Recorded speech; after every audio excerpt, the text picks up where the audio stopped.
Fala, moçadinha, espero que esteja tudo bem com vocês aí. Vamos correr com a nossa aula 19 hoje. Brasil, transportes e telecomunicações. Nós já demos introdução desse tema, pessoal, algumas aulas atrás. Até citei alguns exemplos do Brasil, mas sem me aprofundar muito, porque nessa aula a gente vai trabalhar em específico a realidade dos transportes e das telecomunicações aqui no território brasileiro, ok? Vamos para um panorama geral. Primeiro, pessoal, Brasil, um país de dimensões continentais. Mais de 4.300 quilômetros de norte a sul e mais de 4.300 de leste a oeste, certo?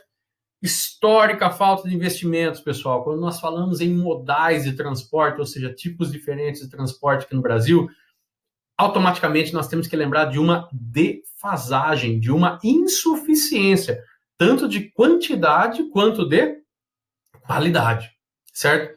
Isso se deve ao quê, pessoal? Principalmente porque, historicamente, nós demos uma preferência muito grande ao chamado transporte rodoviário. E para isso nós temos que lembrar, pessoal, da estrutura industrial brasileira de algumas aulas atrás, onde na década de 1950, o governo JK, Juscelino Kubitschek, nós tivemos aí a entrada de muitas automobilísticas.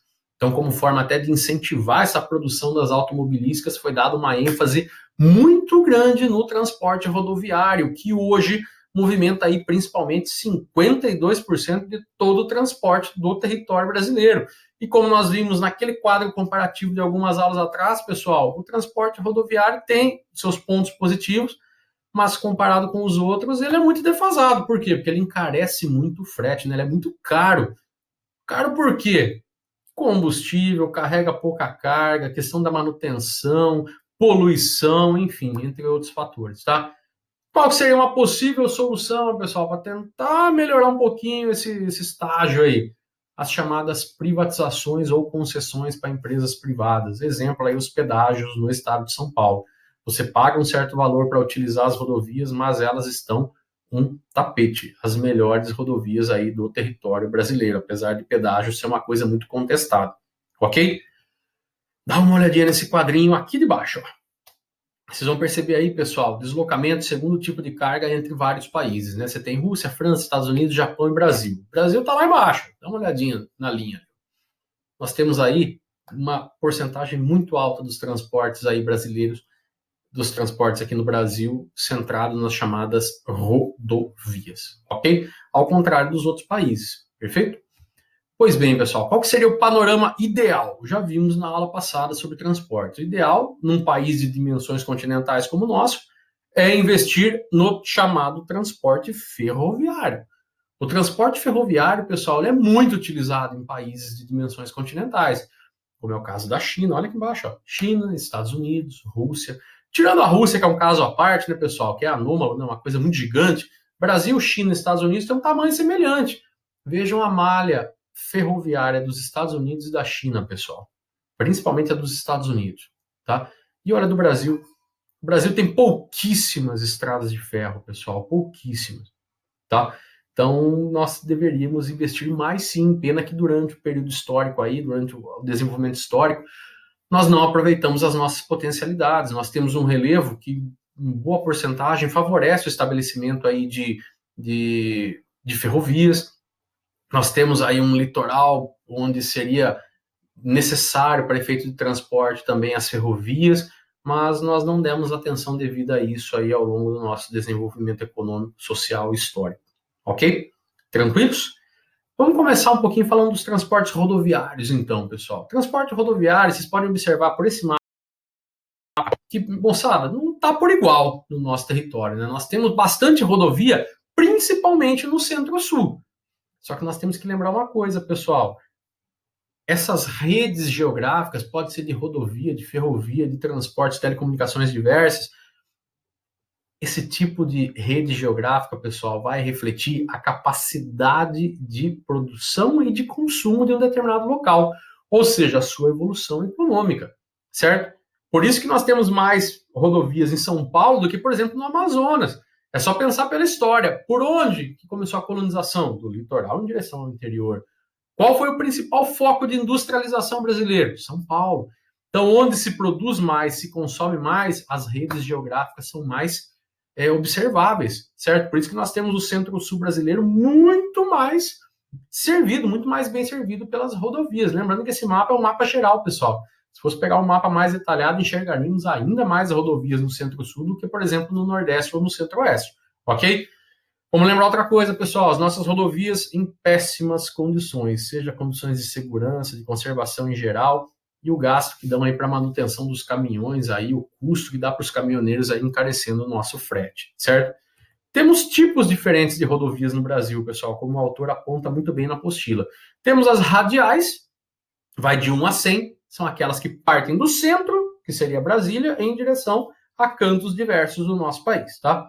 BR 001 até a BR 100, ok? As longitudinais são aquelas no sentido norte-sul, pessoal, de 101 a 200, ok? Destaque para a BR 116 e a BR 101. Ambas começam lá no Nordeste e vão até o sul do Brasil. Elas picotam o Brasil de norte a sul, literalmente.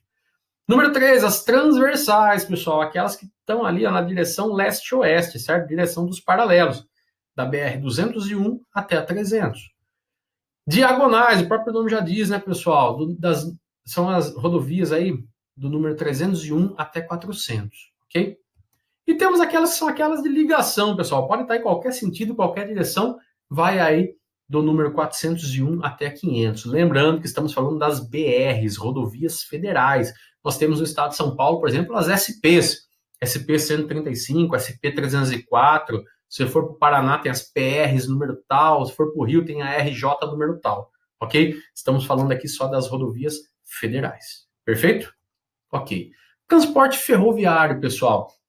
Um breve histórico para vocês. 1854, Barão de Mauá, Rio de Janeiro. Nós temos aí a primeira ferrovia brasileira, ó, do Rio de Janeiro até Petrópolis. Uma rodovia pequenininha, 15 quilômetros, tá? Mas que serviu de start aí para o nosso sistema ferroviário. O auge do sistema ferroviário brasileiro, galera, foi entre 1880 a 1920, ou seja, durante ali o ciclo do café. Ou seja, a nossa rede, a nossa malha ferroviária se deu por causa da produção de café. 1957 tivemos a criação da Rede Ferroviária Federal, ou seja, o governo federal começa a tomar conta das rodovias. Não pense que melhorou muita coisa, não. Ao contrário, pessoal, só sucateou porque o governo federal não deu o devido valor, não deu o devido cuidado a essas ferrovias, certo?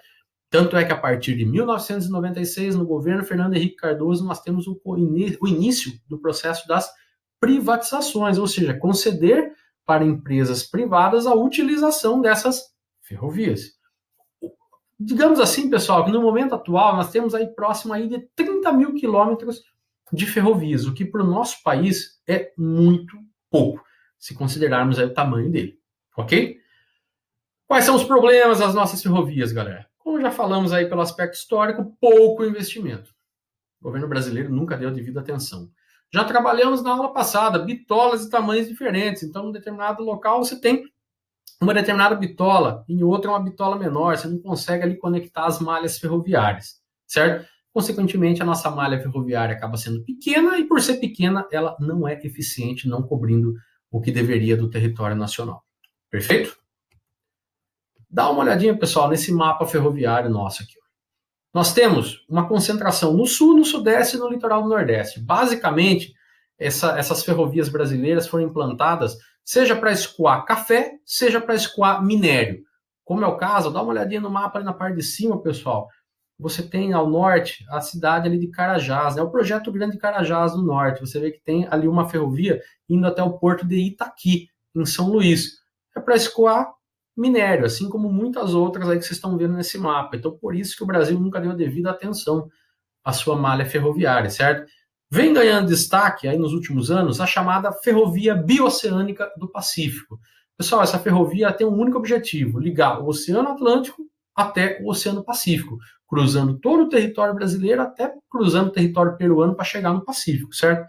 Investimento chinês, pessoal. Os principais interessados aí dessa implantação foram os chineses para a obtenção aí de matérias-primas de maneira mais rápida, sejam matérias-primas minerais do Brasil, ali da região do quadrilátero ferrífero, né, Minas Gerais, seja ali do Peru também com seus recursos minerais. Ok? Tranquilos por enquanto? Vamos ao transporte hidroviário. Como se apresenta hoje o transporte hidroviário, pessoal? Vamos pensar ele em duas partes, o fluvial e o marítimo. Nesse primeiro momento, o fluvial, rios, certo? Maior utilização a partir da década de 90, pessoal, ou seja, antes disso pouco era utilizado. Só que vocês vão perceber, pessoal, que ele acaba sendo o tipo de transporte menos utilizado no Brasil, por quê? Tem alguns fatores que não favorecem. Primeiro, dá uma olhada nesse mapa aí, ó. Os maiores rios, aqueles que são mais possíveis de navegação, estão distantes dos grandes centros comerciais. Talvez com exceção do Tietê, que passa pelo centro de São Paulo, o restante sempre está afastado das principais cidades, certo? Outro ponto, nosso regime de chuvas é o tropical. Isso significa que metade do ano chove muito e metade do ano não chove. O nível dos rios acaba baixando demais e dificulta aí o transporte, certo? Precariedade total dos portos fluviais, pessoal. Temos que dar destaque a dois portos fluviais, tá? O porto de Corumbá, no Mato Grosso do Sul, e o porto de Manaus, no Amazonas, certo? Precariedade, ou seja, não teve investimento, pessoal. Dá uma olhadinha nesse mapa aí, ó. Olha lá, ó. Nós temos aí os principais portos marítimos aí do Brasil, só que nós temos os dois ali no interior, né? Tanto Manaus quanto Corumbá. Quando o assunto são os transportes hidroviários marítimos, pessoal, nós temos algumas características que nós temos que pensar. Primeiro, pontos favoráveis. Nosso litoral é extenso, cara. Nós temos mais de 7 mil quilômetros de litoral, pessoal. Isso favorece muito o transporte marítimo, seja com os Estados Unidos, seja com a Europa, seja com a Ásia, tá? Os acidentes geográficos, ou seja, o formato do nosso litoral também favorece muito a instalação desses portos. O caso, por exemplo, de você ter baías, enseadas, ilhas, estuários diversos, favorece muito. E o principal, galera, boas condições meteorológicas. Significa que o litoral brasileiro não sofre com ações do clima, não sofre eventos climáticos extremos. Isso favoreceria muito, ok? Mas vamos pensar nas dificuldades, né, pessoal? Pouco investimento, logo você tem uma logística péssima, né? Então você tem um precário aparelhamento. As nossas companhias nacionais, pessoal, e sim, nós temos empresas públicas que trabalham aí nos portos, tem um número muito pequeno de embarcações, um número insuficiente que não supre, tá? E essa frota está em condições precárias também. Então, quando nós falamos de transporte hidroviário no Brasil, infelizmente, ênfase nenhuma, tá, pessoal? Temos alguns portos que nós temos que destacar, que são aqueles portos especializados, aqueles que só surgiram e só se desenvolveram mais exatamente para escoamento de alguns produtos. Se pensarmos no Porto de Santana, no Amapá, pessoal, escoamento de manganês lá da Serra do Navio. Porto de Itaqui, que está ali, logo aqui, ó, embaixo do meu dedo aqui, ó. Porto de Itaqui, no Maranhão, é para escoar minério do projeto Grande Carajás. O Porto de Areia Branca, ó, tá bem aqui, ó. Porto de Areia Branca, no Rio Grande do Norte, é para escoar a produção local de sal marinho, tá? Entre outros portos que vocês veem aí que tem algumas particularidades, eles acabam se especializando em determinado produto graças à proximidade dessas matérias-primas, ok? Transporte aéreo, pessoal, bate o olho nesse mapa aqui embaixo, ó. Vocês vão perceber, pessoal, que na costa do Nordeste, principalmente graças ao turismo, e no Sudeste nós temos ali um transporte aéreo mais utilizado no Brasil, só que nós temos um transporte aéreo muito voltado a fluxos internacionais. Não que o brasileiro venha utilizar tanto transporte aéreo, mas outros povos de outros locais utilizam muito para chegar até o Brasil, certo? Tanto é que os aeroportos interioranos do Brasil não chegam aí a 400 mil passageiros por ano, que são esses pontinhos pretinhos espalhados no interior do Brasil, tá? Ok? Vamos pensar um pouquinho, pessoal. O transporte aéreo é excelente quando você pensa em grandes dimensões territoriais, como é o caso do Brasil, que é um país gigantesco, tá? Vamos pensar a região amazônica, pô, tem áreas ali que você não tem comunicação por terra, o transporte aéreo seria perfeito. Quando nós falamos em transporte aéreo no Brasil, pessoal, infelizmente a condição hoje é outra. Nós temos um tráfego aéreo intenso, tivemos um aumento do fluxo nos últimos anos, tá? Então hoje você tem aí mais de 2% dos passageiros, mais de 0,5% das cargas no Brasil sendo transportadas via aérea. Só que isso veio se intensificando de uma maneira pouco planejada, ao ponto de, na década passada, entre os anos 2006 e 2007, ocorreram vários acidentes aéreos, quase que ao mesmo tempo, em pouco espaço de tempo, tá? Diferença de poucos dias, poucos meses, o que levou a uma preocupação um pouco maior de todo o governo federal, no sentido de, opa, peraí, será que temos funcionários em número correto? Ou será que nós temos uma defasagem de funcionários públicos? Será que a parte de aparelhagem, de radares, está suprindo ou não está suprindo? Então, desde a década passada, pessoal, isso vem sendo dado uma ênfase um pouco maior, um cuidado um pouco maior. Até porque o transporte aéreo ele é o mais seguro. Só que, infelizmente, quando você tem algum acidente, as chances aí de sobrevivência são quase que nulas, né? Infelizmente, ok? E as telecomunicações no Brasil, pessoal? Quando nós falamos em telecomunicações no Brasil, nós temos que saber, pessoal, que, infelizmente, esse é um setor muito concentrado. O que significa isso? Nós temos uma forte influência estatal, uma forte influência do nosso Estado, do nosso governo. Nós temos um estágio de difícil concorrência, tá? Difícil, só você ver o número de operadores de telefone que nós temos aqui. Temos a Vivo, a Claro, a TIM, Nextel no máximo, aí, nem sei se ocorre mais a Nextel, a Oi. Você tem pouquíssimas empresas, tem países aí que você tem mais de 10, 15, 20 empresas trabalhando. No Brasil são poucas que dá para contar quase nos dedos de uma mão, certo? Qual que é o reflexo disso, pessoal? Infelizmente, a concorrência entre elas ainda é muito lenta, nós temos uma banda larga terrível, lenta demais. Nós temos um serviço péssimo e muito caro. Só para você ter uma ideia, pessoal, o valor das tarifas aqui no Brasil chega a ser 400 vezes mais caro do que nos países mais baratos, que são ali do Sudeste Asiático, como é o caso de Hong Kong, por exemplo, e Singapura. Então, as nossas tarifas são muito caras para um serviço que não vale nada. Essa que é a real, tá, pessoal? Só que ainda assim, num estágio como esse, nós temos a nossa população brasileira hoje como sendo uma das mais conectadas, é uma daquelas que perde mais tempo conectado à internet, tá? Mesmo com todas essas dificuldades, tá? E isso se deve, pessoal, principalmente a um processo de modernização dessas redes que o Brasil passou desde a década de 1990. Isso se deve aí ao governo Fernando Henrique Cardoso, que privatizou muitas empresas públicas, sejam elas aí ferrovias, rodovias, até mesmo passando aí por telecomunicações, certo? Era muito comum, pessoal, antes, a existência do monopólio. Só o governo brasileiro podia investir em telecomunicações. Só a partir da década de 90 que houve uma quebra desse monopólio e empresas de fora vieram instalar o seu trabalho, oferecer o seu trabalho, ofertar o seu trabalho aqui no território brasileiro. Só para você ter uma ideia, pessoal, esse documento aí de baixo é um boletim do plano de expansão da Telesp, que seria a Telefônica São Paulo, empresa de telefonia de São Paulo. Esse plano de expansão é como se fosse um boleto que você pagava todos os meses e esperava vários meses para o seu telefone poder ser instalado. Detalhe, pessoal, uma linha de telefone custava quase o valor de um veículo há 30 e poucos anos atrás aqui no Brasil. Era muito caro, era um investimento antes de comprar um telefone, só para vocês terem uma ideia. Olha que maravilha, ó, utilizar essas fichas. Acredito que nenhum de vocês deve ter utilizado essa ficha em telefonia pública, pessoal, nos chamados orelhões, tá? Tinha nada de cartãozinho, não, eram essas fichas aí. Em outros momentos, antes do celular, existia um negócio chamado pager, pessoal. Esse aparelhinho que eu mostrei para vocês aqui agora, essa porcariazinha aí, alguém ligava para uma central, queria passar um recado para você, uma pessoa tinha que digitar, isso daí chegava no teu bolso e vibrava.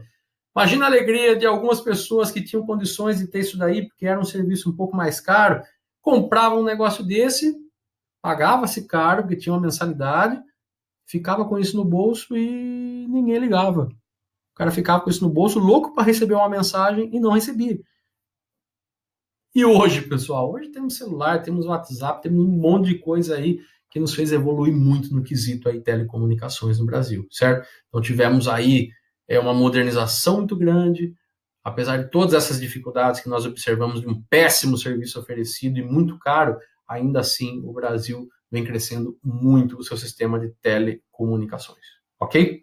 Tranquilos por enquanto? Desculpa de novo pelo tamanho da aula, pessoal, ficou um pouco mais extensa, mas eu estou à disposição de vocês, estou no chat, por favor, me procurem, tirem dúvidas, façam a leitura regular da apostila, que é muito importante, e eu estou à disposição de vocês, ok? Um abração e até a próxima!